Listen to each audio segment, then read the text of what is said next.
Seja muito bem-vindo à Rede Câmara São Paulo, pelo horário de Brasília, 10 da manhã, 28 minutos. Hoje é terça-feira, dia 12 de agosto de 2025. A gente fala ao vivo aqui direto do plenário 1º de maio, onde daqui a pouco começa mais uma reunião da Comissão Parlamentar de Inquérito, a CPI da Íris. Vou me afastar aqui rapidamente. A presidente aqui já do colegiado, a vereadora Janena Pascoal, está ali presente, do PP, e hoje temos a previsão de mais uma oitiva, hoje de uma jornalista que escreveu alguns textos falando sobre a questão, da Íris, aqui na cidade de São Paulo, para a revista Exame. É isso que a gente confere a partir de agora nas nossas redes sociais, @Câmara São Paulo, YouTube, Multimídia TV, seu canal digital 8.3, Rede Câmara São Paulo, a sua conexão com a política da cidade.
Eli Teruel, Gilberto Nascimento, Sansão Pereira, Janaína Pascoal e demais que já estão a caminho.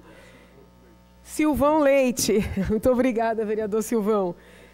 Eu dou por instalados os nossos trabalhos, sob a proteção de Deus, declaro aberta a 7ª reunião ordinária semipresencial da Comissão Parlamentar de Inquérito, com a finalidade de apurar a atuação da empresa Tools for Humanity, que, por meio do projeto World ID, oferecerá recompensas financeiras para realizar o escaneamento das íris de cidadãos paulistanos, processo RDP 24 de 2025. Informo que esta reunião está sendo transmitida através do portal da Câmara Municipal de São Paulo, no endereço www.sampaulosp.leg.br, link auditórios online, e também pelo canal da Câmara Municipal de São Paulo no YouTube.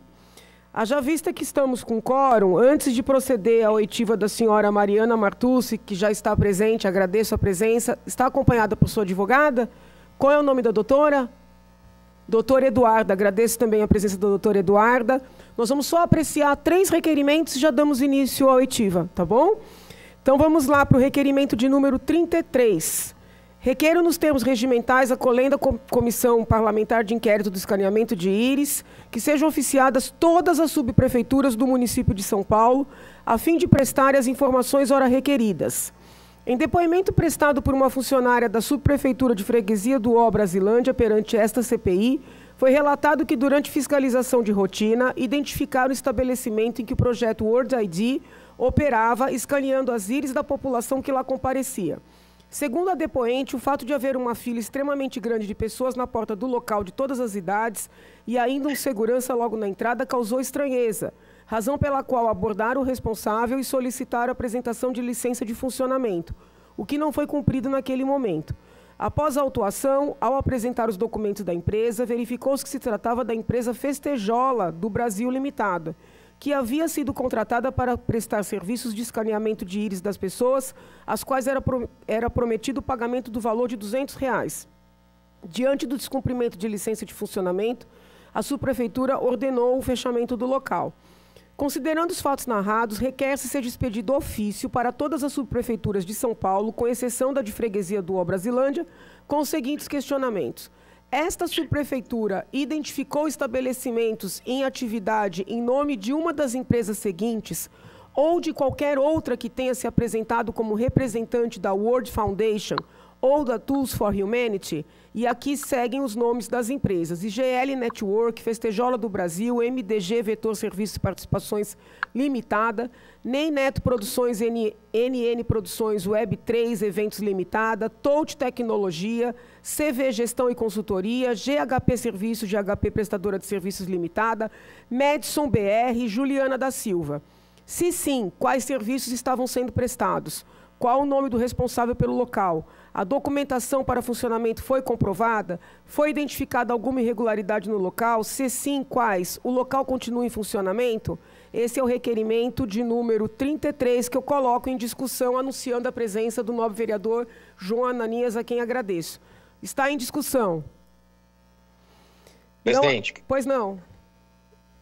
Só queria entender por que tem uma subprefeitura que não será oficiada. É que na semana passada, vice-presidente, nós ouvimos uma funcionária da subprefeitura de freguesia do Ó, e foi ela que realmente trouxe à tona o fato de, naquela localidade, eles terem autuado a unidade da Tools for Humanity.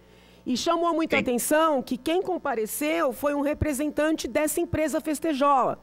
Então, a ideia de oficiar as outras subprefeituras é para saber se, eventualmente, também fiscalizaram essas unidades e quem se apresentou como representante, entendeu? Só estamos excluindo a Brasilândia, a freguesia, porque já esteve aqui. Já inclusive, aconteceu. Sim, apresentou a documentação.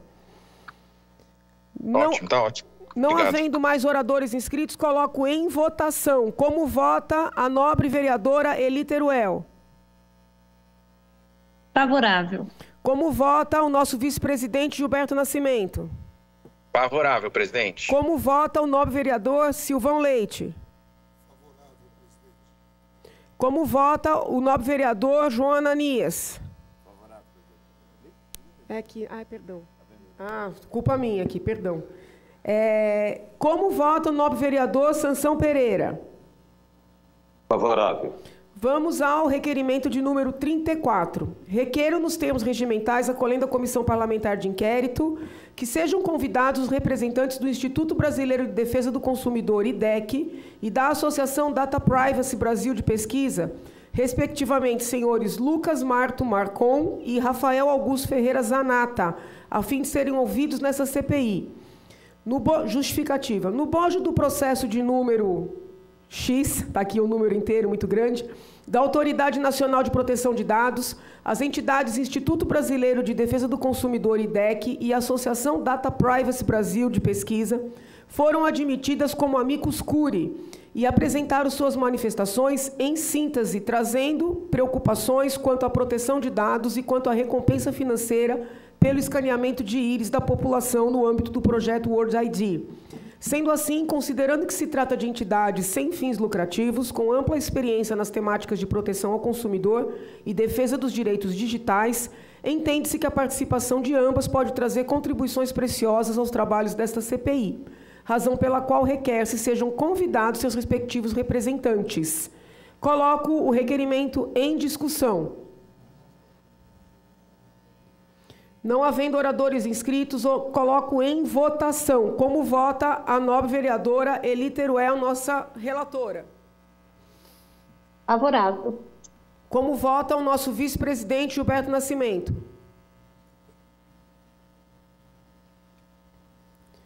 Como vota o nobre vereador Sansão Pereira?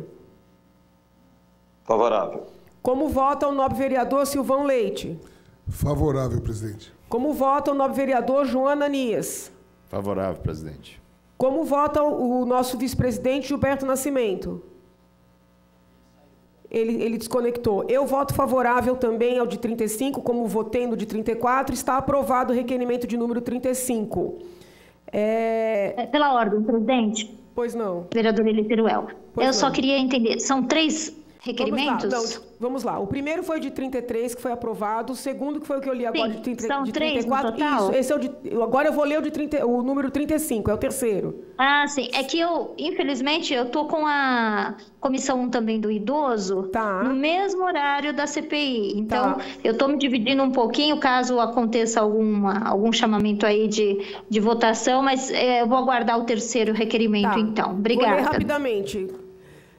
Requeiro nos termos regimentais acolhendo a Comissão Parlamentar de Inquérito que solicite o comparecimento dos senhores João de Albuquerque Lopes Alves e Otávio Negrão Roquim, representantes da empresa Festejola do Brasil, a fim de prestarem esclarecimentos sobre o contrato firmado com a Tools for Humanity no âmbito do projeto World ID. Justificativa.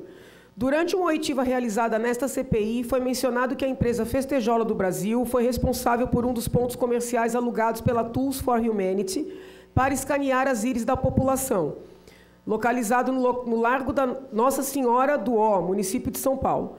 Consta que a empresa teria iniciado sua atividade sem, ao menos, obter a licença de funcionamento junto à subprefeitura local. Nos autos do processo administrativo, aberto pela subprefeitura, nota-se que, no instrumento particular de locação do imóvel, a empresa Festejola está representada pela pessoa de João de Albuquerque. Por outro lado, no documento do auto de licença de funcionamento, a pessoa responsável seria Otávio Negrão Roquim. Em consulta ao cadastro da empresa na junta comercial, verificou-se que João de Albuquerque esteve na referida sociedade até abril deste ano, sendo sucedido por Otávio. A fim de melhor compreender o caso, foram realizadas buscas nos órgãos oficiais do nome dos referidos representantes, tendo sido localizados outros documentos de empresas que se entende como pertinentes para os trabalhos dessa CPI.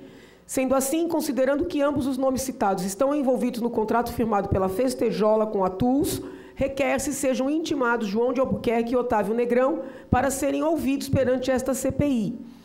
Esse é o teor do requerimento de número 35, que coloca em discussão como vota a nobre relatora, vereadora Eli Teruel. Favorável. Como vota o vereador Sansão Pereira. Favorável. Como vota o nobre vereador Silvão Leite. Favorável. Como vota o senhor vereador João Ananias. Favorável, presidente. Como vota... chegou o nosso vice-presidente. Que bom. Como vota o nosso vice-presidente, vereador Gilberto Nascimento? Favorável. Agradeço. Só uma dúvida aqui. Tem um requerimento não numerado aqui? É outro ou é cópia? Só um esclarecimento aqui. Bom, enquanto a assessoria verifica se é um... É um outro, não? Deixa eu só ver, porque eu acho que eu já requerido. Não, já foi aprovado. É que esse aqui está em duplicidade. Isso, está em duplicidade. Aqui estão os 3 requerimentos aprovados e esse aqui está duplicado. Vamos lá. Senhora Mariana Martucci, acompanhada da doutora Eduarda. Eu peço que a senhora, para que possamos fazer a sua oitiva, leia o termo de compromisso que está aí à sua frente.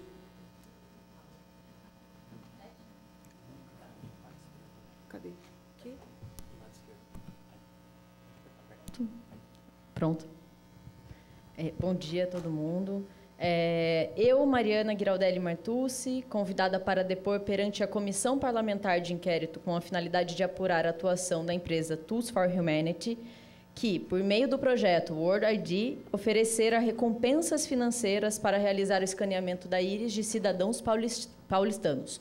Processo RDP número 24/2025. Comprometo-me sob as penas da lei, especialmente nos termos do artigo 342 do Código Penal e do artigo 203 do Código de Processo Penal, a dizer tudo o que sei a respeito da matéria enfocada. São Paulo, 8 de agosto de 2025. Eu leio a segunda página também? Não.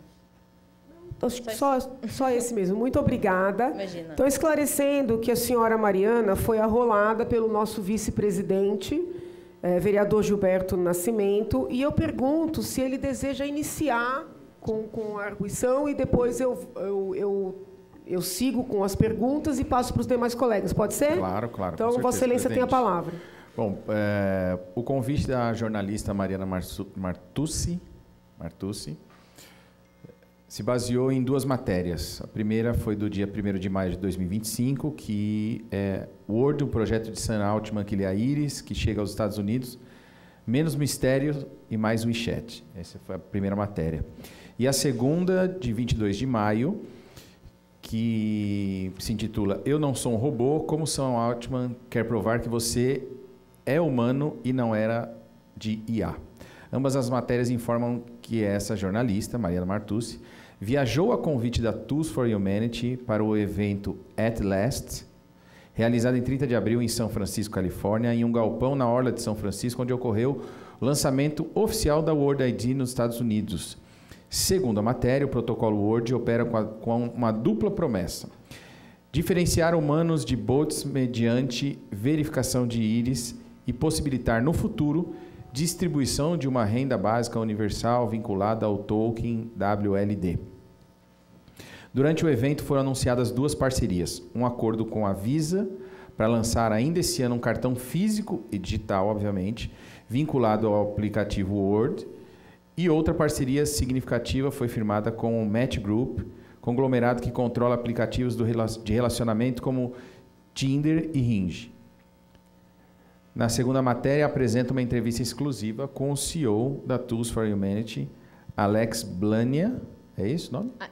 Alex Blania. Alex Blania, tratando da concorrência e expansão e o uso desses mini-apps. Aí aqui, presidente, eu não sei, primeiro eu trouxe aqui um esclarecimento em cima do que, e tenho aí algumas perguntas.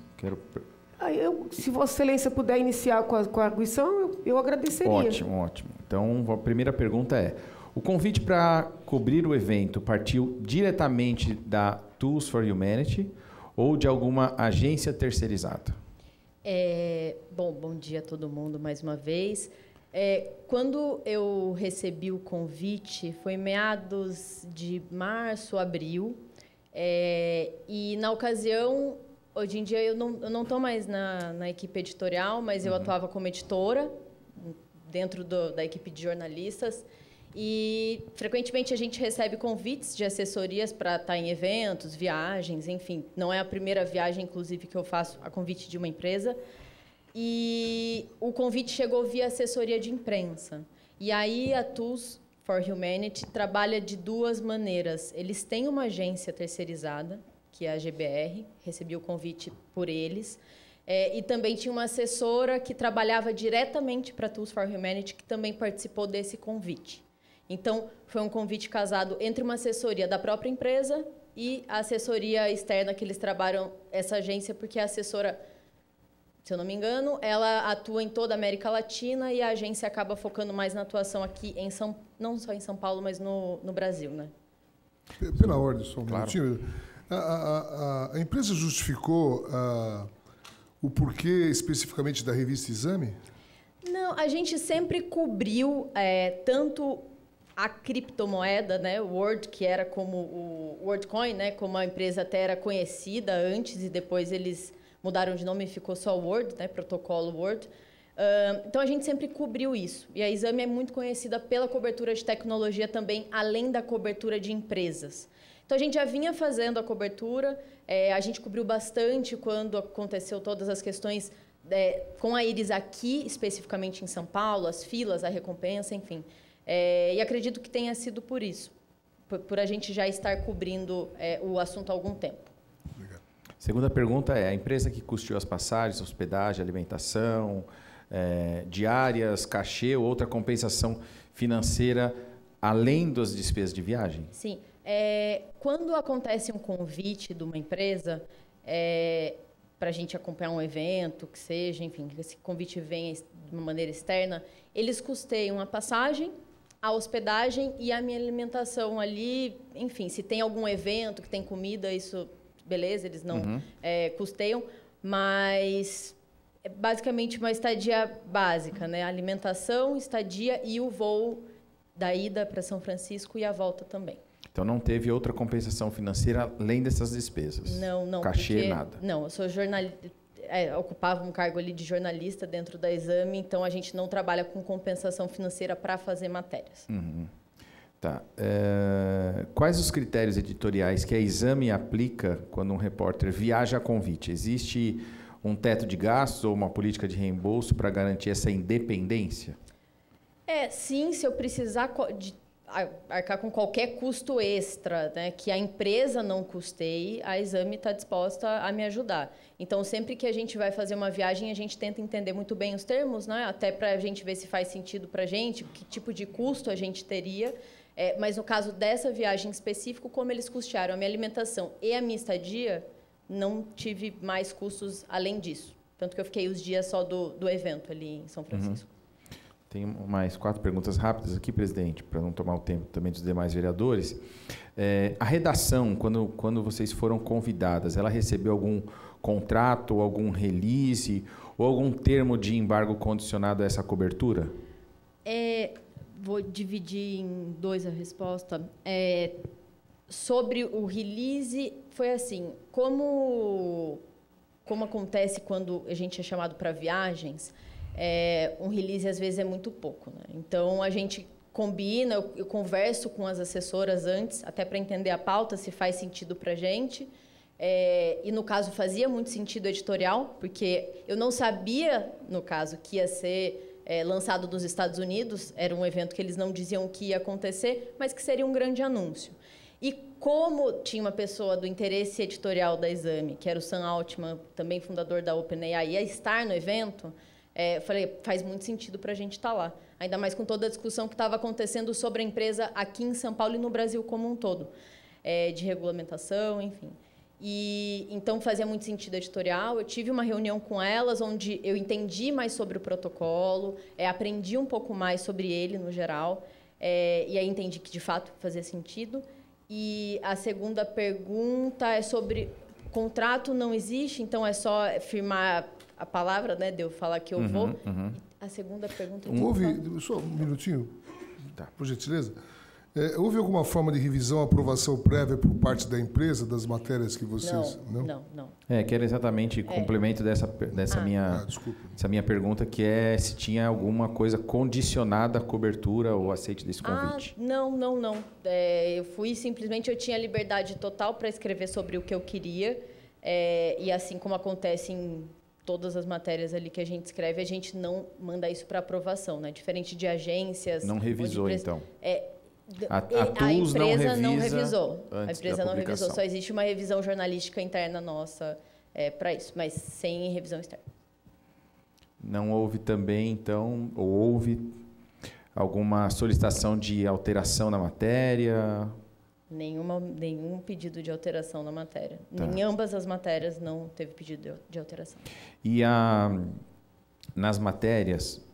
Óbvio, quando a gente imagina que um profissional vai cobrir um tema tão interessante, acho que eu posso dizer assim, com tantos detalhes, eu percebi uma ausência aí de alguns dados detalhados sobre essa política de privacidade da World ID. Isso foi decisão editorial ou limitação de acesso lá mesmo? Assim, quando eu vou fazer uma matéria, acho que as duas têm características diferentes, as duas matérias.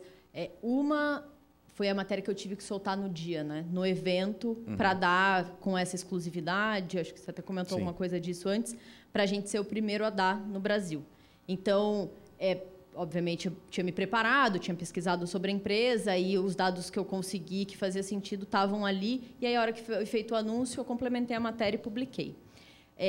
Sobre o texto da revista, que é o segundo que você comentou, que é o Eu Não Sou um Robô, é simplesmente um processo de edição, assim. Então, eu vou te falar que a primeira vez que eu escrevi a matéria, ela tinha 3, 4 vezes o tamanho que, de fato, ela tem quando ela vai para a revista, porque é uma escolha nossa, tenho X páginas para preencher na revista e preciso fazer uma edição jornalística, assim. Então, os dados que estavam ali, meu editor, a gente sentiu que eram suficientes para corroborar com a minha tese, né? Que era mostrar tudo que a empresa quer e aí a realidade dos fatos quando a gente fala sobre o Brasil e todas as dificuldades jurídicas que a empresa está tendo aqui no Brasil. Então, era um pouco disso, assim. Eu até tive esse cuidado de quase metade do texto ser sobre todos esses obstáculos e percalços jurídicos que a empresa passa no país, no Brasil. Exato. Presidente, franqueia a palavra aos demais vereadores. Obrigado. Pela ordem. Muito obrigada, vereador Gilberto. Passo a palavra ao vereador João. Eu não sei se... Obrigado, Mariana, por estar aqui presente com a gente, tá? Eu não sei se foi respondido que eu tentei... essa reportagem todinha que saiu na revista, ela foi... ela teve o pagamento do anúncio? Não, mas nunca. Nunca? Não. Não, vocês fazem... Não, assim, existem empresas que trabalham com pagamento, assim, mas nossa área de publisher, eu publico a matéria como jornalista independente ali dentro, não tem nenhum tipo de pagamento da empresa. E quando vocês tomaram essa decisão de publicar, o que vocês acharam interessante de dar publicidade a essa matéria? De dar espaço, você diz na revista? Isso. Isso é sempre uma decisão muito... não é tão óbvia. O que a gente escolhe, né, ir para a revista, porque é sempre uma escolha mensal assim, do que a gente vai colocar lá. Mas a gente entendeu que pode ser uma coisa muito grande, o que a Tools for Humanity quer e o que o protocolo se propõe a fazer, que pode ser uma coisa bem grande em termos tecnológicos. A gente tem uma interessância também sobre o nome do Sam Altman. Ele não é o CEO, mas ele é o cofundador da empresa. Então, tinha essa interessância geral, né? Do porquê que ele está por que ele quer apostar nisso, por que ele está colocando dinheiro nisso. E só fazia sentido porque todo mundo estava começando a falar sobre isso. Foi interessante que até depois que eu acabei fazendo a matéria, saiu em veículos gigantescos assim fora. Eu falei, a gente está no caminho certo de dar visibilidade para essa discussão, porque inclusive quando eu fui na viagem, geralmente nesses eventos grandes a gente tem uma coletiva de imprensa. E foi interessante ver que todos os jornalistas que estavam lá eram jornalistas muito grandes, assim, que cobrem tecnologia e que eu acompanho há muitos anos. Eles fizeram perguntas sobre o Brasil, porque o Brasil, dentre todos os países que eles operam, é um país que está tendo questões jurídicas para a empresa operar. Então, eu falei, especialmente, então, o Brasil, a gente precisa falar sobre isso, porque se até fora do Brasil eles estão se interessando pela nossa situação aqui, eu falei, acho que faz sentido, e foi assim que eu vendi toda a matéria. Pela ordem, presidente, era majoritariamente um evento para jornalistas ou tinha desenvolvedores, investidores? É um evento que eles fazem a cada 6 meses, talvez, e é voltado não só para jornalistas, mas todas as pessoas que sejam da empresa ou que tenham algum interesse sobre o assunto. É um evento fechado, né? Acho que eles convidam pessoas, não é aberto totalmente ao público, eles transmitem online. E tinha muito jornalista. Acho que... Eu não sei te falar agora, assim, mas tinha bastante jornalista comigo. E qual a narrativa central, a principal mensagem que eles queriam passar? Nesse evento, igual eu falei, eu não sabia o que era antes, então eu ia ficar sabendo ali na hora. Por isso que eu até tinha uma base de informações, mas não sabia o que de fato ia ser anunciado. E acabou que o anúncio era o começo de operação nos Estados Unidos. Então, esse era o tema central, além das parcerias que o senhor Gilberto comentou com as outras empresas. Mas o grande anúncio era o início da operação nos Estados Unidos. E que era interessante, porque eles já operavam em muitos países, tanto que quando eles fizeram o anúncio, eu fiquei, nossa, realmente, eles não operavam nos Estados Unidos, né? Então, foi esse início, e eu acho que essa era a grande notícia, e se for ver assim, o noticiário, todo mundo focou nesse lançamento nos Estados Unidos. Obrigado. Você, nesse período lá, você chegou a ouvir alguma coisa diferente do que você entendia que fosse aquele evento? Uma coisa que poderia ser prejudicial a alguém que esteja vendendo a sua íris, igual no Brasil ocorreu? Você sabe que eles usaram muito o método de pegar pessoas em dificuldades financeiras, pessoas que estavam precisando naquele momento, que poderia afetar o futuro dessas pessoas que vendeu a íris para eles. Você detectou alguma coisa nesse sentido? No evento foi, se eu não me engano, isso. No evento foi a primeira vez que eu cheguei a ver as orbs, né? O objeto que faz a captura das íris. Então, isso foi a coisa mais diferente que eu vi lá. Eu pude ter, então, contato com o que era aquilo. E eu até comento na reportagem que eu fiz para a revista que era um sentimento meio dúbio, né? Tinham pessoas que se sentiam confortáveis ali, tinham funcionários que davam apoio para quem decidia fazer a captura da íris, mas tinham pessoas céticas também, né? Que olhavam ali de longe. Então, eu, como jornalista, preciso pegar todas essas percepções do público para descrever. E aí eu descrevi um pouco disso na matéria, né? Que tinham pessoas que iam ali sem o menor problema fazer a captura e outras que olhavam de longe, se questionavam se queriam fazer aquilo. Então, esse foi a situação que eu vi lá. Você detectou algum lugar assim que poderia estar sendo... Para onde está indo esse armazenamento da íris?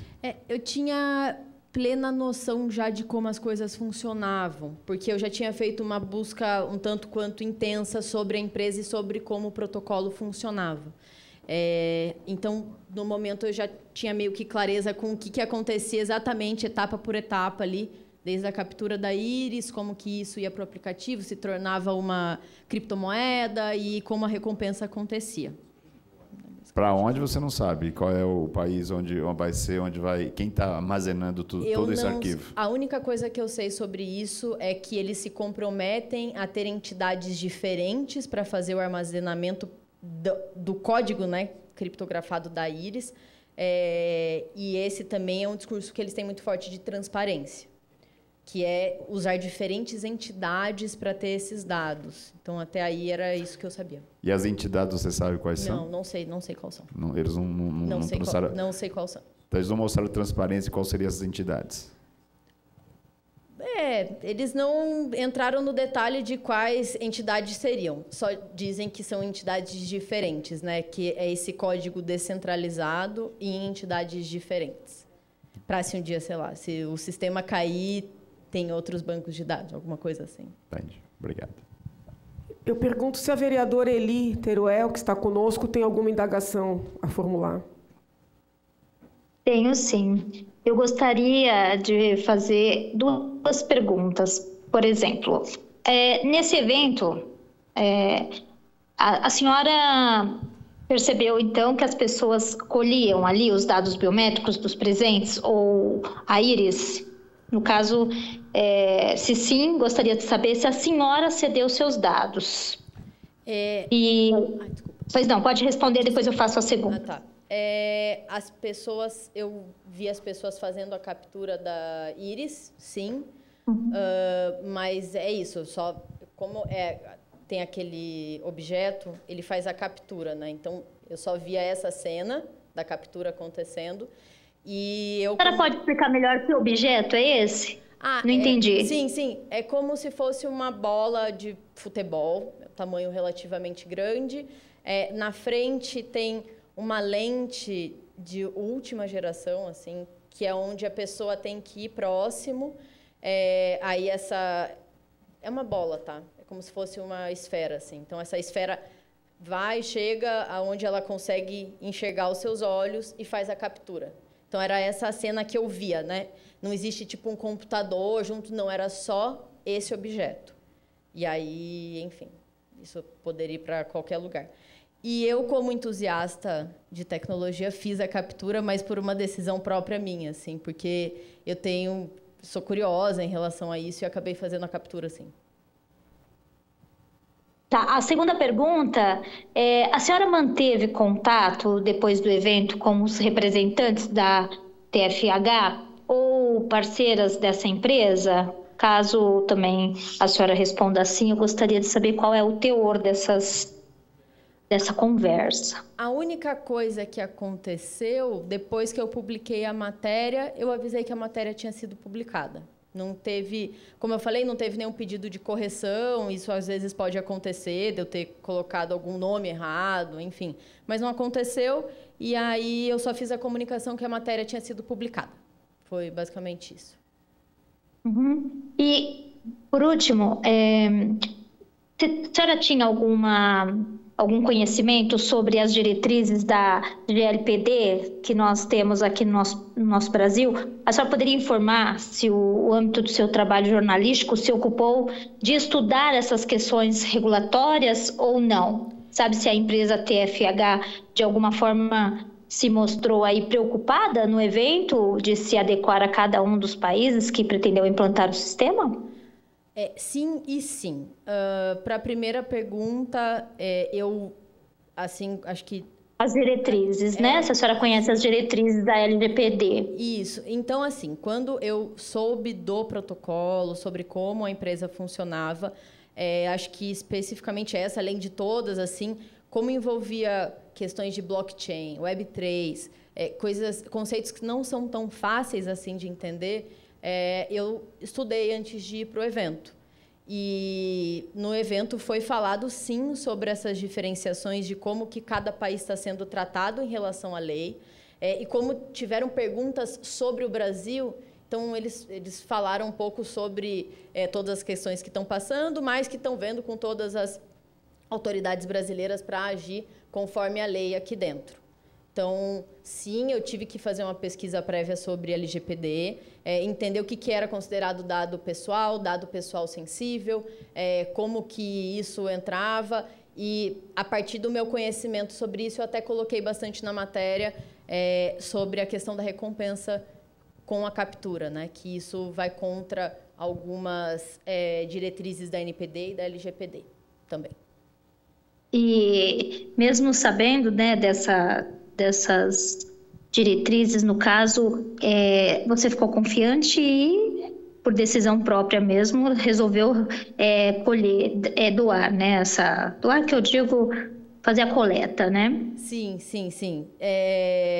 Eu tinha plena noção, tenho plena noção do que é ceder o meu dado biométrico, mas acho que a curiosidade foi maior. Então, eu queria saber como o aplicativo funcionava e ainda, assim, era quase uma interessância. Além de pessoal, de curiosidade, eu queria entender como funcionava para eu escrever na matéria, né? Então, tinham coisas que, até então, eu tinha lido sobre os mini-apps, sobre como que o aplicativo funcionava. E aí falei, vou instalar e quero ver como que isso funciona, né? Como que esse ecossistema funciona dentro do aplicativo. Desculpa, a senhora vai falando, a gente vai aqui querendo entender um pouquinho mais. Claro. E eu só gostaria de saber da sua opinião, depois de tudo isso, mesmo chegando lá, fazendo todo o processo, conhecimento, mesmo antes, né, estudando para que fosse tudo pautado direitinho, a senhora se arrependeu de fazer a coleta ou ainda não... Devido à proporção disso tudo, dessa insegurança que algumas pessoas estão tendo em saber para onde vai esses dados, enfim, a senhora se arrepende? Não me arrependo, sem grandes questões. Eu acho que toda a discussão sobre esse caso é super válido, tanto que na minha matéria eu não chego a grandes conclusões, porque eu acho que tem os dois lados desse caso. Eu entendo a tecnologia, mas entendo todas as questões de LGPD, de ser um tema sensível para populações mais vulneráveis. Mas eu, pessoalmente, não me arrependo e também não vejo grandes questões, assim, de eu me preocupar sobre a minha privacidade dentro do aplicativo. Tanto que eu uso biometria no meu celular, enfim, tenho cuidado com os meus dados, mas também não posso ser hipócrita porque eu uso minha biometria em outros aplicativos também, né? Então, é meio que por aí. Mas em relação à Iris, a senhora... A minha Iris? Não tenho grandes questões. Não. Perfeito. Muito obrigada, viu? Seja bem-vinda. Obrigada. O vereador Sansão está conosco ainda? Não, está explicando ao público, infelizmente ou felizmente na casa ocorrem vários eventos, várias reuniões ao mesmo tempo, então os colegas precisam se dividir e até por isso às vezes estamos presencialmente em uma, virtualmente em outra, né? Eu pergunto se algum colega aqui quer fazer mais alguma pergunta por hora. Não? Então eu vou fazer aqui algumas perguntas.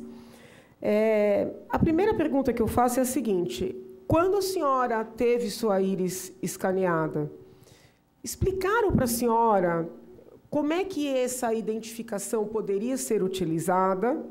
Apresentaram um termo de esclarecimento para a senhora dar ok antes ou depois? E, uma vez feito esse escaneamento, a senhora já utilizou essa sua identidade para alguma coisa? Sim, eles explicam muito bem o que acontece. E eu acho que eu me interessei principalmente pela discussão sobre ser um lugar só com humanos. Trabalho muito com tecnologia, então o dia todo eu convivo muito com a discussão sobre bots na internet, sobre deepfake. Então, eu tinha essa curiosidade do que poderia ser um ecossistema só de humanos no momento como a gente vive hoje. Inteligência artificial, enfim, diversas tecnologias. Sim, eles tiveram um cuidado extra, assim, existe uma pessoa ali na hora que eu fui fazer a captura da minha íris, que me explicou tudo, além de eu dar aceite no aplicativo. Então, sem grandes questões, e, igual eu disse, eu já tinha pesquisado muito sobre isso, sobre as premissas do aplicativo, né, do porquê que ele tinha sido criado, e queria muito ver como que funcionaria o sistema. Sim, mas depois do escaneamento, sim, porque eles criam um ID para quem. A senhora já utilizou esse ID para alguma coisa? Não, abri o aplicativo depois que eu fiz o escaneamento, simplesmente para entender o ecossistema, mas não usei para nada. E eu acho que tem uma questão importante, assim, que eu fiquei pensando depois até que eu fiz a matéria, é que o Brasil está muito à frente em meios de pagamento, né? E o foco do aplicativo hoje em dia é muito voltado para pagamento de WorldCoin, então de bitcoins, de criptomoeda ali dentro.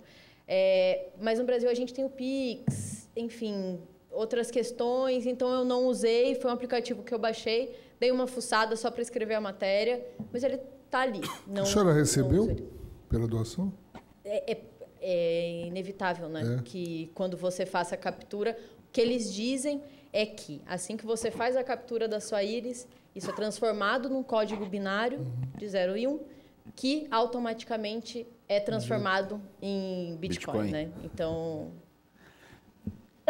Eu tenho mais uma pergunta, o vereadora presidente, Janaína. Fique à vontade, fique à vontade. A gente viu que a jornalista ela foi a trabalho, a princípio, né? Ela foi com a garantia de fazer uma matéria e, obviamente, que acabou individualmente ali fazendo por uso próprio mesmo da coleta, enfim.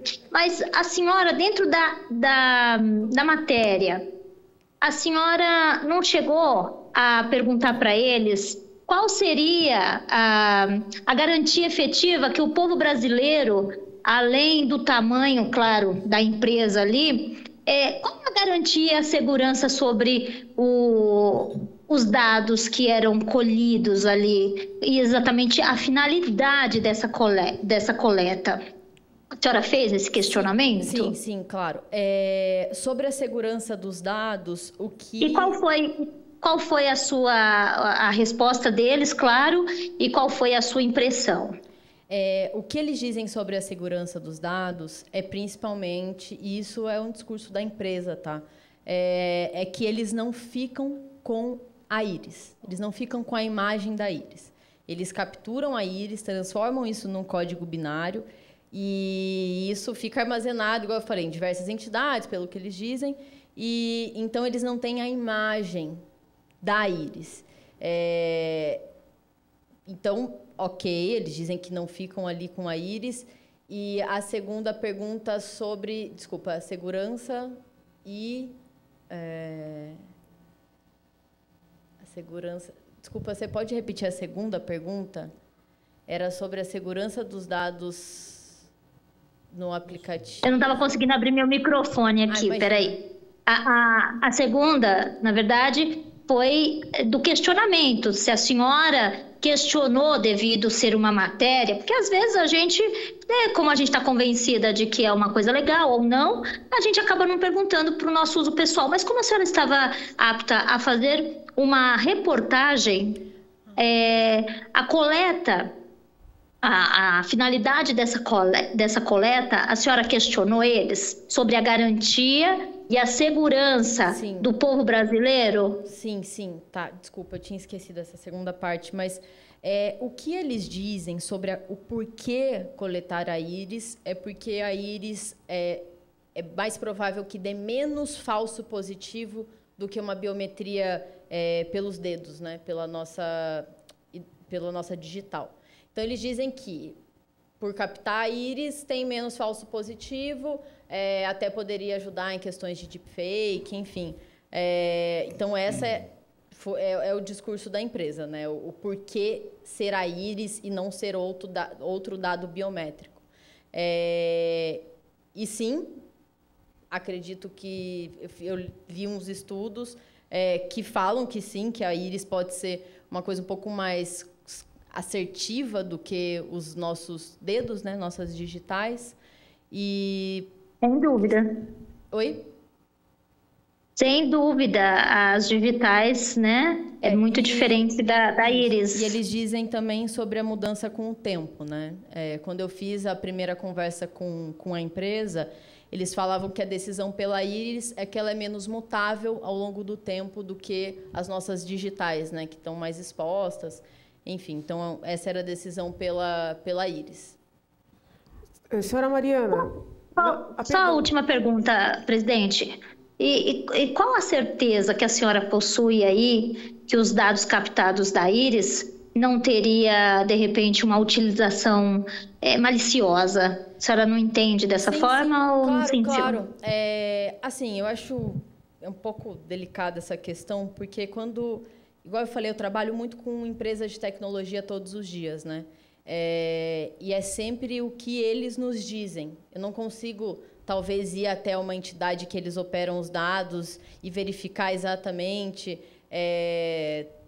Tem N questões, não estou falando só sobre a Tools for Humanity, mas outras empresas de tecnologia, é sempre a premissa do que eles dizem, né? Então, se outra empresa fala que não está guardando os meus dados, ou eu confio nisso, ou eu não estou disposta a aceitar, né? Como usuária, como cedente ali dos meus dados. Ou eu confio na palavra da empresa sobre o que eles estão fazendo, de fato, com os meus dados, ou eu simplesmente não compactuo e aí não forneço os meus dados. Eu entendo meio que dessa forma bem binária em relação a empresas de tecnologia, assim. Porque eu acho que a população como um todo não tem essa capacidade de ir atrás, né, e entender exatamente onde estão armazenados os dados. Então, a gente sempre parte da premissa do que a empresa se propõe a fazer em relação aos nossos dados, né? Então, mais coisas acontecem. Enfim, a gente vê vazamento de dados todos os dias em diversos âmbitos. Então, é sempre essa premissa, mas, enfim. Pela ordem, presidente. Então, por conta e risco, é de cada um mesmo. Então, a gente percebe que cada um tem que aceitar a forma que enxerga o que está vendo, porque não vai conseguir as informações, por ser muito limitado. E por conta e risco, então, você assume ou não essa... Mas a senhora, como jornalista, né?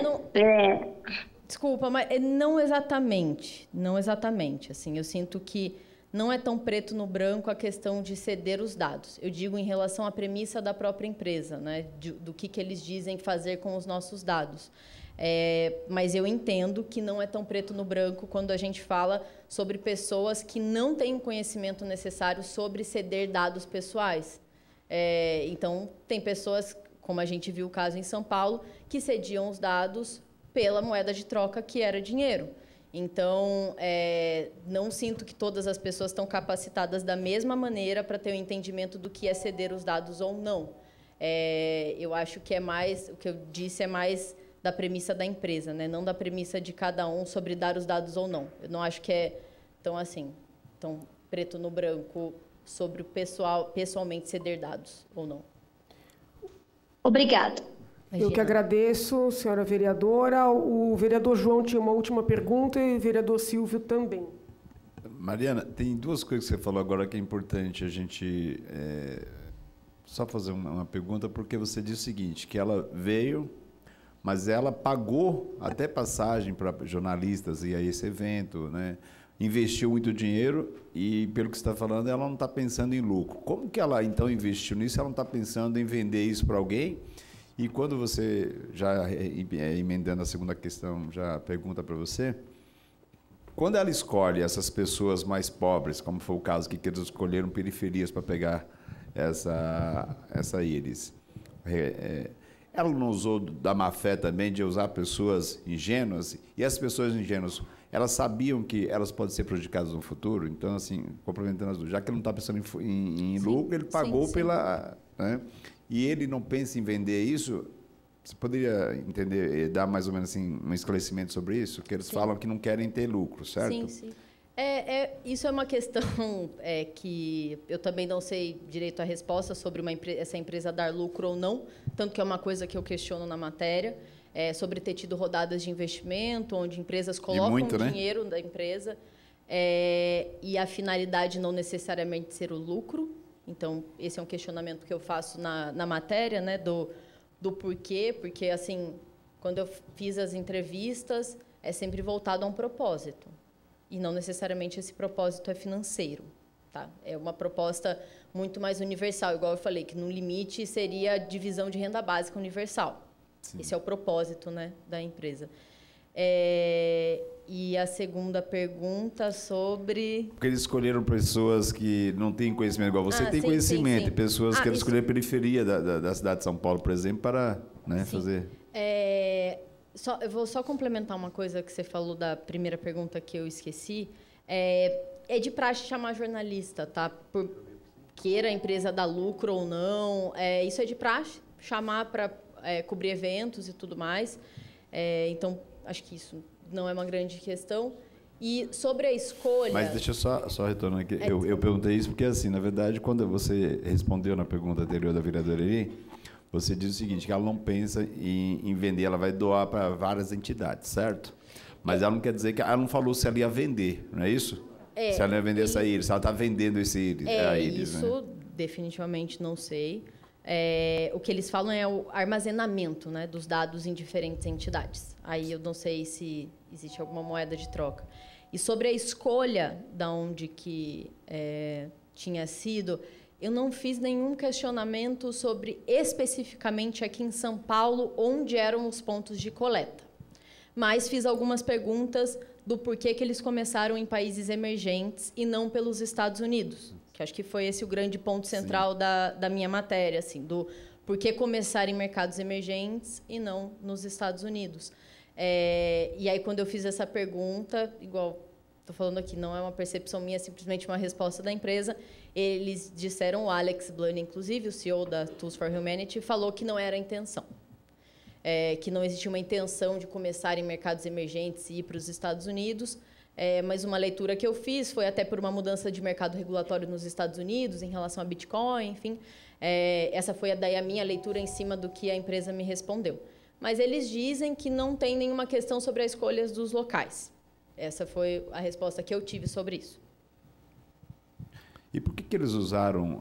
não foi a própria empresa que alugou os espaços, que contratou essas eles também... Né, você vê que se eles tivessem realmente transparência...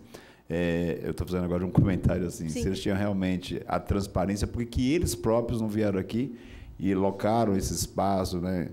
Então, tem alguma coisa obscura aí que a gente não consegue detectar, né? Eu não consigo te responder isso porque eu não entrei no pormenor especificamente dos locais que eles utilizaram em São Paulo. Eu acabei focando numa questão mais macro. Agora, engatando aí na pergunta agora do colega, com base na sua experiência e todo o seu conhecimento do assunto, alguma informação crucial sobre os riscos ou o modelo de negócios da WorldCoin que a senhora acredita que não foi passada de forma transparente? Não sei se não foi passado de forma transparente, mas acho que também não entrei nos pormenores ali. Mas é sempre uma questão, essa centralização de armazenamento de dados. Isso foi uma coisa que eu coloquei na minha matéria, que me preocupava, que eles falam que a solução é colocar os dados em diferentes entidades, mas a centralização de dados era o que mais me preocupava, ainda mais porque por trás da Tools for Humanity tem o Sam Altman, que é um gigante da tecnologia e que grande parte de nós aqui usamos o ChatGPT e a gente não consegue nem ter ideia do tanto de volume de dados que ele tem. Então, isso era uma coisa que me preocupava, essa pessoa estar nesses dois lados, né, de querer criar um mundo humanizado digitalmente dentro do aplicativo, mas, ao mesmo tempo, ser a pessoa que massificou totalmente o uso de inteligência artificial. Então, para mim, essa é a grande questão, assim, sobre o armazenamento, o que seria feito, assim, e ser sempre um monopólio muito grande, né? Então, basicamente isso. Obrigado, viu? Em algum momento surgiu qualquer tipo de discussão sobre o fato de, nas unidades da TUS, pelo menos aqui na capital, ninguém conseguir conectar o telefone se não vincular ao Wi-Fi deles, porque isso apareceu em vários depoimentos. Qualquer pessoa que ingressasse numa dessas muitas unidades e tentasse, né, usar a própria rede, ficava sem comunicação. Em algum momento isso foi explicado, isso foi dito, chegou ao conhecimento da senhora? Olha, eu não sabia disso. Tá. Não sabia, então não fiz nenhum questionamento sobre. Tá. Não sabia. Na própria matéria, a senhora escreve que o Damien Kiran, né, que é o diretor de privacidade da Tools for Humanity, na própria matéria está escrito assim, que ele reconhece os riscos, porém insiste nas salvaguardas. Quais foram os riscos que ele reconheceu? Ele não entrou em detalhes sobre os riscos, mas eu acredito que seja em torno de toda essa discussão sobre dados, o que o armazenamento seria feito, até de um conhecimento conhecimento do público, talvez, sobre isso, mas eu tenho quase que certeza que ele poderia estar falando desses obstáculos legais que a empresa está passando, assim. Então, tá, mas ele não porque a sensação que eu tenho aqui da sua frase é que não seriam os riscos para a empresa, mas os riscos do escaneamento. Ele não detalhou isso. Não detalhou se era para o público ou se era para a empresa. Não detalhou. Mas eu acho que talvez seja nessa discussão mais maior porque a conversa era sobre esses obstáculos legais, né, para a operação da... E a senhora disse que colheu tantas informações que a matéria, a princípio, era muito grande e depois, por questão até de espaço, foi necessário cortar. Sim. Que outras informações havia na sua matéria inicial? Era simplesmente uma bossa jornalística, assim. Eu acho que era uma matéria mais descritiva, assim, sobre o lugar, até sobre como funcionava questões de blockchain, que é uma coisa muito importante para a cadeia do protocolo Word, assim. E aí eu tive... A entrevista com o Alex era maior também, as respostas dele eram maiores, mas, assim... Era simplesmente dando mais contexto para as coisas. Mas, assim, sempre a primeira versão que a gente escreve, de fato, tem muita coisa a ser cortada. Uhum. Eu até fazia alguns paralelos, que eu tive que deixar super curto daí na matéria, paralelos de usos massivos de biometria em outros países, que aí eu tive que ir deixando mais sucinto, assim. Então, era uma questão... Não necessariamente eu cortei... Tanto que a parte da LGPD acabou ficando maior. Eu quis dar um enfoque maior, assim, porque eu sentia que era isso, da pessoa ler e entender o porquê que aquela matéria estava ali, a gente estava falando disso no Brasil, né? Então, eu falava mais sobre o evento, sobre parcerias que tinham sido anunciadas lá e parcerias antigas, enfim, basicamente isso. Nesse evento, tem um momento que eles dizem... que seria o momento de iniciar os trabalhos nos Estados Unidos, porque eles estavam começando a se adequar para cumprir as normas de regulação, por exemplo, na Europa, que são Sim. mais rígidas. Sim.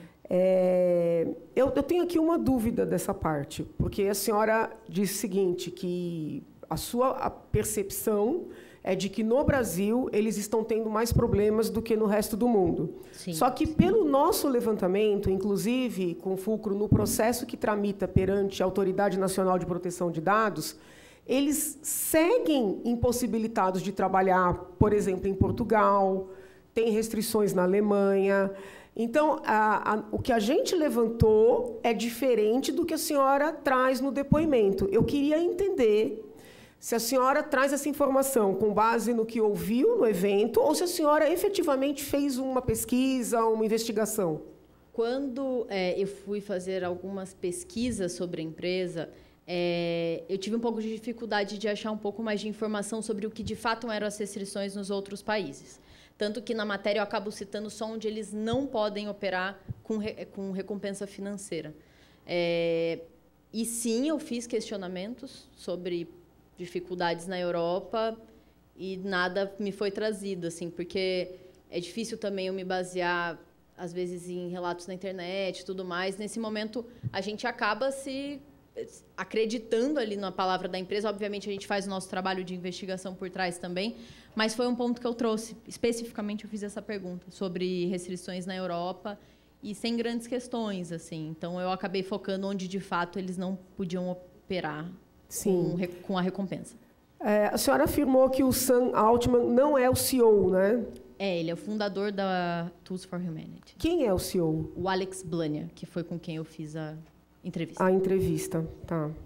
E com relação aos representantes dessa empresa no Brasil, a senhora teve contato? Não tive contato. O único contato que eu tive foi no próprio evento onde eu conheci eles, assim, mas de apresentar. Mas quem, de fato, a gente acabou entrevistando foram os representantes internacionais. Os internacionais, Isso, tá. Exato. E depois desse evento não houve nenhum contato aqui em São Paulo, no Brasil? Não houve, assim, porque quando eu fui fazer a matéria, já me bastava as entrevistas que eu tinha feito com eles, tá? E aí, como a gente também tinha abordado algumas questões do Brasil já nas entrevistas, para mim bastou. Eu já tinha um material suficiente. E em nenhum momento o coordenador, o diretor, ou seja, algum superior da senhora determinou ou entendeu que seria adequado fazer uma investigação maior a partir desse evento? Não, a gente não fez.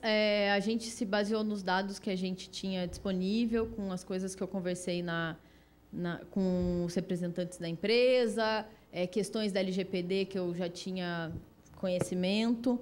E, assim, são escolhas, né? A gente sempre pode escolher, às vezes, ir a fundo mais... mas eu senti que o meu papel era de questionamento, tanto que eu não chego numa conclusão, assim, numa matéria, eu levanto esse questionamento sobre o uso de dados, armazenamento deles, questões no Brasil.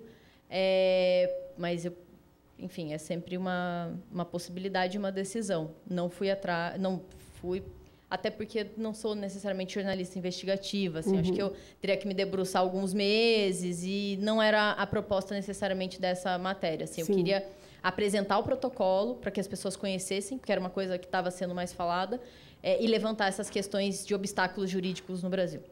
A senhora fez essa viagem quando, exatamente? Foi no final de abril, comecinho de maio. De 2025? Isso, de agora. E a senhora segue na Revista Exame? Sigo na Revista Exame, mas recentemente eu mudei de área lá dentro, saí do editorial e agora atuo na área do marketing. Sim. A senhora sabe dizer se havia outros jornalistas brasileiros ligados eventualmente a outros veículos neste evento? Até onde eu sei, eu era a única jornalista brasileira no evento. Tá. Jornalista brasileira no evento, acredito que seja eu. Tá. Havia patrocinadores desse evento? Não sei. Não sabe? Não sei, desculpa. Não viu o nome de nenhuma grande empresa, além da própria? Não. Via só o logo da própria. A senhora lembra de ter alguma presença nesse evento, chamou sua atenção? Pessoa física ou jurídica? Só do Sam Altman mesmo, porque eu acho que era, de fato, a pessoa que eu conhecia assim de vista, né? De tipo olhar e saber quem é, mas de resto não. Presidente, só um complemento à pergunta. Pois não. Foi citado na matéria a apresentação desses dois grandes parceiros. Eles também tiveram fala para explicar ou não? Não. Tá. Foi só os próprios representantes da empresa falando sobre as parcerias. Obrigado, presidente. A senhora disse no início da sua fala que eles explicaram, e é o que eles dizem, né, nas entrevistas, que querem criar uma identidade humana na rede, e em algumas outras oportunidades eles falam nessa tal renda básica mundial, né, que não deixa de ser um atrativo, né, para as pessoas se cadastrarem, escanearem e assim por diante. Mas fica muito dúbio, né, qual é o objetivo real, né, e do que eles pretendem fazer com esse gigantesco banco de dados. Sim. Porque a verdade é que eles estão criando um gigantesco banco de dados. Sim, em algum momento, nesse evento, foi algo falado sobre isso? Sim, eu também tenho esse mesmo pensamento sobre quando se fala em renda básica universal e isso ser o facilitador, talvez, né, para a gente caminhar para uma renda básica universal.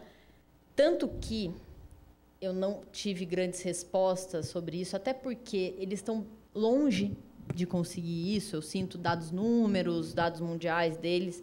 É um assunto que eu não entro muito na minha matéria, porque eu sinto que é só um propósito tão longe que eu não tinha nada para me agarrar para isso ser factual.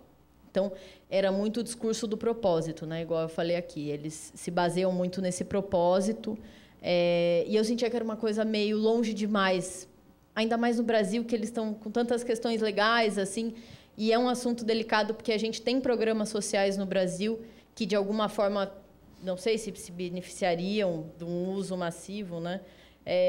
Então, foi até uma questão que eu decidi não entrar muito, porque eles não tinham muitas respostas ainda sobre, tá? Até porque isso pode ser o propósito final da empresa, mas eu sinto que tem muitos passos para eles chegarem lá. Porque, assim, sendo a senhora uma jornalista interessada em tecnologia, na medida em que eles estão fazendo um escaneamento e que a senhora mesma fez e percebeu que essa tal identidade, pelo menos por hora, não tem utilidade nenhuma, né? Porque isso eu tenho perguntado para todas as pessoas que vêm aqui e tiveram suas íris escaneadas. Sim. O que a senhora fez com essa identidade? No caso da senhora, ainda houve uma entrevista, houve um diálogo, talvez por estar no evento, mas aqueles que estiveram nas longas filas, nas unidades aqui na capital, sequer tiveram essa chance. Então, é um projeto que se apresenta com o objetivo de criar uma identidade humana, faz o escaneamento, mas não explica o que as pessoas podem fazer com isso. Não passou na cabeça da senhora que o intuito pudesse ser vender esse banco de dados posteriormente? Eu não sei te dizer, assim, óbvio, eu posso pensar isso, né? Porque a gente está falando de um armazenamento, um volume alto de coleta de dados. Hoje em dia, a gente vê diversas plataformas que fazem isso, mas eu não sei se, de fato, é o objetivo deles, assim.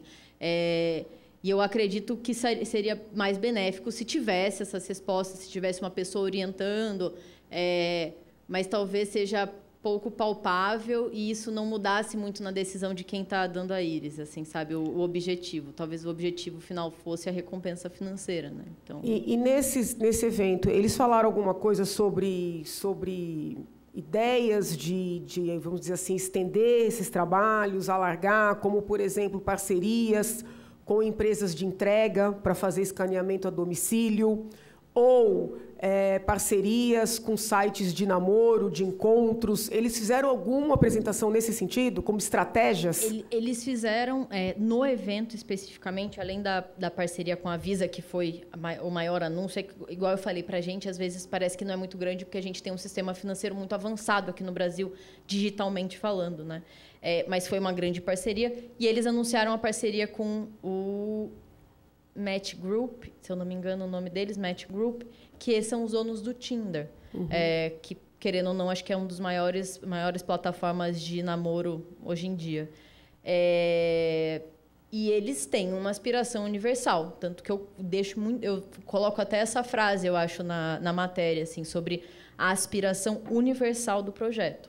Porque se a gente for falar de renda básica universal, a gente vai ter que falar de muitos milhares e milhões de pessoas dentro de uma plataforma. Então, sim, eles têm aspirações universais de crescer.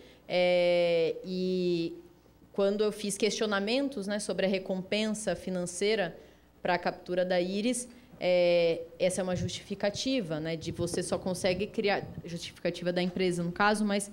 que você só consegue criar uma rede universal se existe algum tipo de troca, né? Então, como que eu vou incentivar alguém a criar uma rede humana se não tem algum tipo de troca, assim? Então, e eu tenho sentimentos dúbios em relação a isso, porque é complicado, a gente sabe que não é tão preto no branco, né? Você pegar um dado de uma pessoa que não sabe por que está dando aquele dado, mas eu entendo que sim, hoje em dia... A tecnologia é movida a recompensas, né? Seja o consumo, seja recompensas financeiras, como a gente vê em diversos aplicativos. ela acabou entrando nesse espaço para universalizar o projeto. Eles explicaram no que exatamente consiste a parceria com a Visa? A parceria com a Visa era para criar um cartão digital ou físico de débito e crédito. Então, depois que você faz o escaneamento e a sua íris vira, consequentemente, criptomoeda no aplicativo, parece que existe alguma dificuldade do que você ia fazer com esse dinheiro. E, assim, eles não tinham parceria com nenhuma bandeira de cartão e com nenhum banco grande. Então, eu sinto que, se eles querem e têm planos de se universalizar, talvez faça sentido uma parceria com a Visa para... Mas eles não explicaram detalhes nesse anúncio, porque esse anúncio foi feito no evento. Sim, o detalhe foi esse, de ser criado um cartão, e onde a pessoa teria, então, poderia fazer compras, né, com esse cartão, sairia ali do mundo das criptomoedas, porque, enfim, não é todo site e lugar que aceita cripto para pagar. E seria nesse sentido de dar uma... não sei nem que termo usar, mas deixar mais física a coisa, né? Mais palpável para o uso final.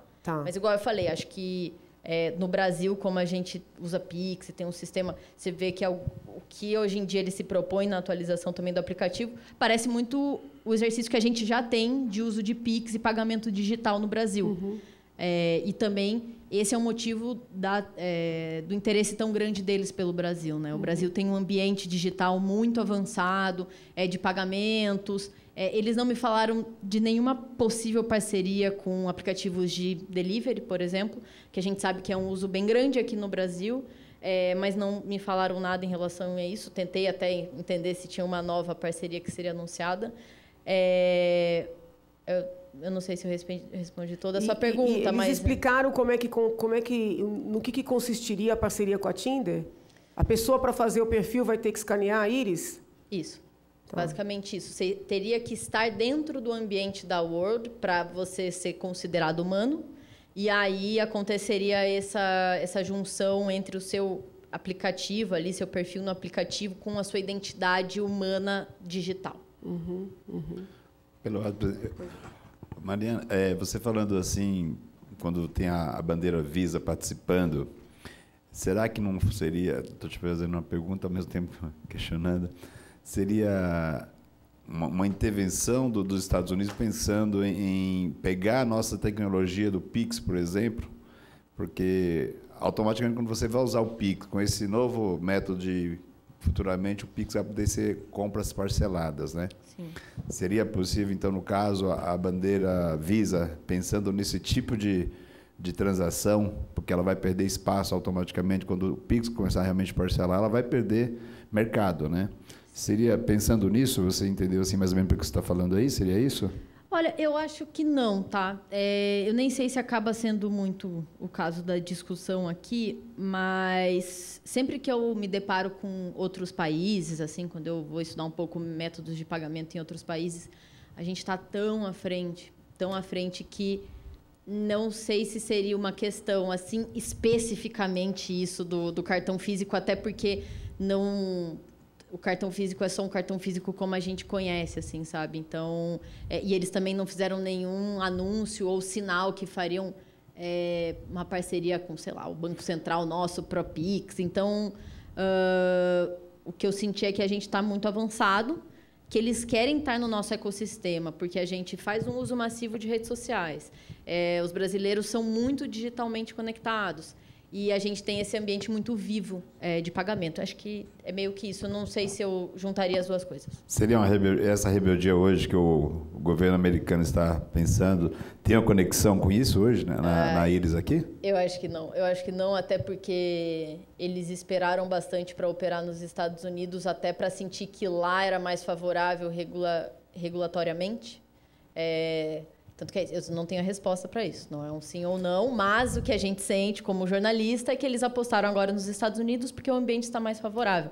Mas não sinto que existam casamentos, talvez. Mas essa rigidez que fala que o Brasil tem, como que é tão rígido e eles conseguiram operar aqui? Então, não é tão rígido como eles falam, então nós não somos tão rígidos como a Europa, muitos países da Europa estão, até os Estados Unidos agora com o novo governo, que infelizmente né? Só pensa realmente, e aí tem uma contradição, até porque o governo americano hoje só pensa em lucro para ele, e aí é uma coisa contradição, não é isso?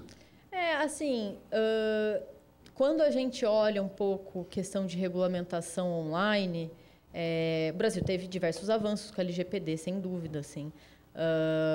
Mas, de certo modo, a Europa é tão rígida quanto, né? Acho que cada país tem suas especificidades e eu acho que, especialmente em relação ao Brasil, é muito mais pelo nosso tamanho. Acho que isso me preocupa no que diz, né, a respeito de uma discussão sobre dados.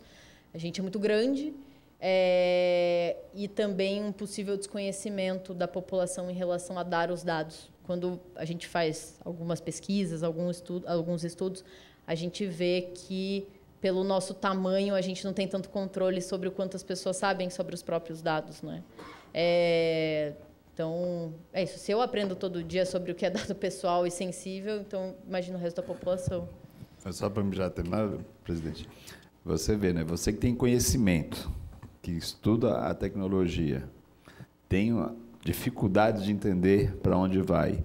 E essas pessoas que foram contactadas, que são pessoas ingênuas, assim, no geral, que a gente sabe que... Eu mesmo, eu tenho muito pouco conhecimento de tecnologia e todo dia eu tenho dificuldade. Você percebe quando você vai precisar da meta para você recuperar uma conta, a meta nem te dá atenção, né? Então, é um absurdo que a exploração dessas pessoas... a gente tem que ficar preocupado porque em breve deve vir alguma coisa por aí, mas a gente não sabe o que vem e vai ser difícil a gente, na verdade, ajudar essas pessoas a combater uma futura fraude que venha por aí. Né? Obrigado. Imagina. Eles falaram alguma coisa sobre o escaneamento de íris de crianças? Não. Disseram que em outros países eles foram impedidos de seguir porque estavam escaneando as íris de crianças? Não.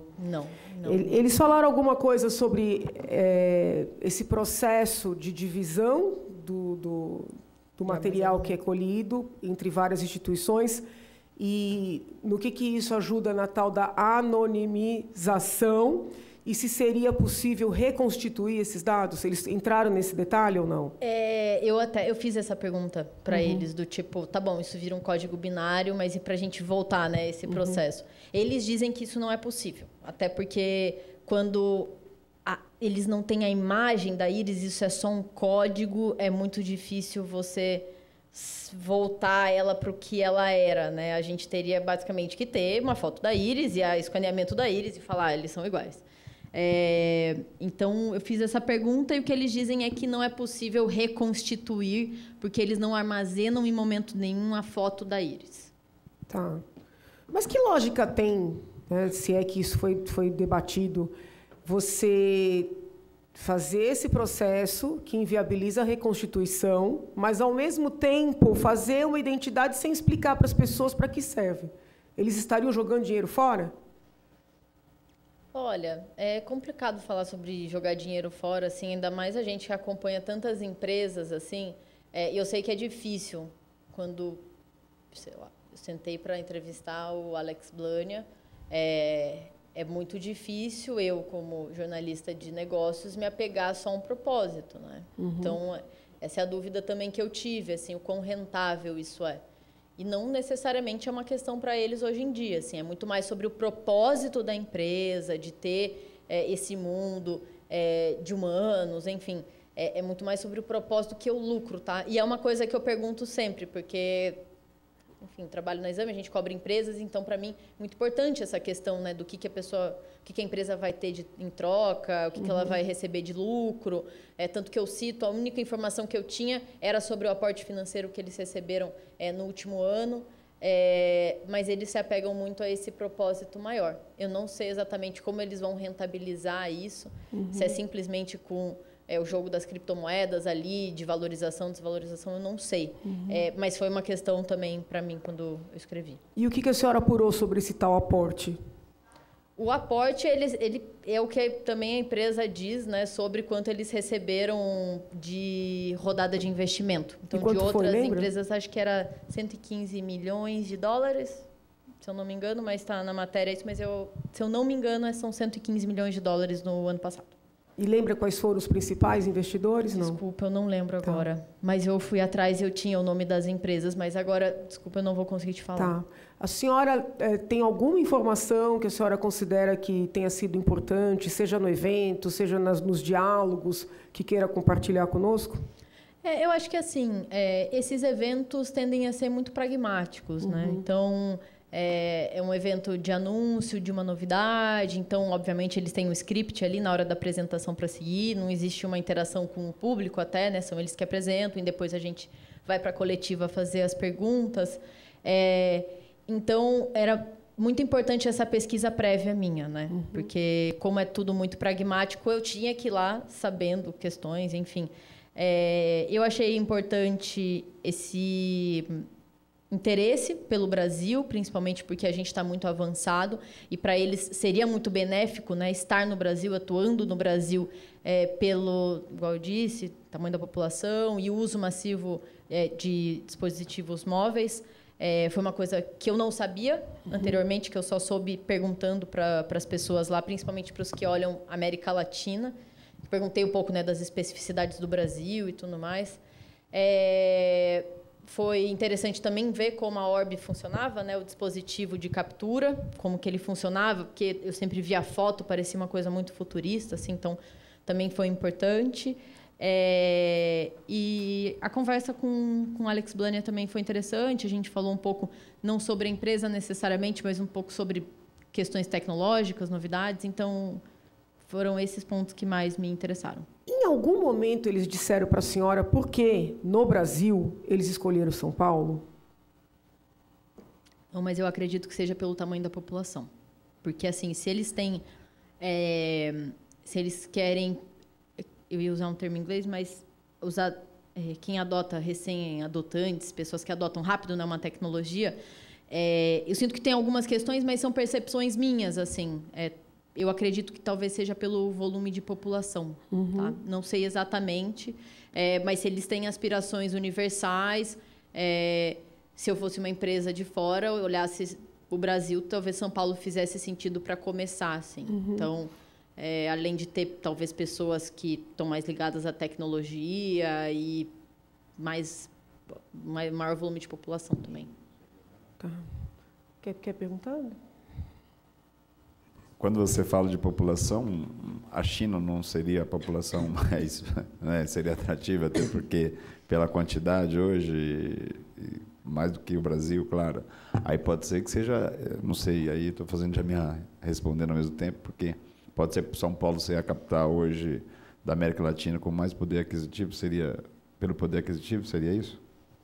Olha, eu não sei, até porque eu não sei da atuação deles na China.